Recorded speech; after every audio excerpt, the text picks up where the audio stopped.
ঢিলেঢালাভাবে সরকার পরিচালনা করায় খুনি অপরাধীদের অনেকে এখনও ধরাছোঁয়ার বাইরে বলে মনে করছেন বিএনপির জ্যেষ্ঠ যুগ্ম মহাসচিব রুহুল কবির রিজভী।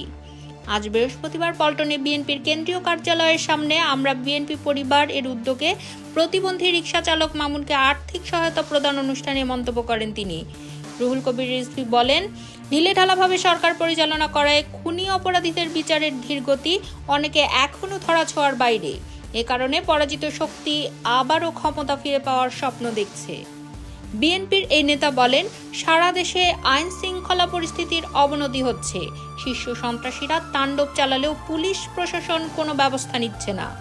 তার অভিযোগ, দেশের বিভিন্ন এলাকায় এখনও আইন শৃঙ্খলা বাহিনীর সম্পৃক্ততায় মামলা বাণিজ্য হচ্ছে, আসামি করা হচ্ছে বিএনপির ত্যাগী নেতাদের।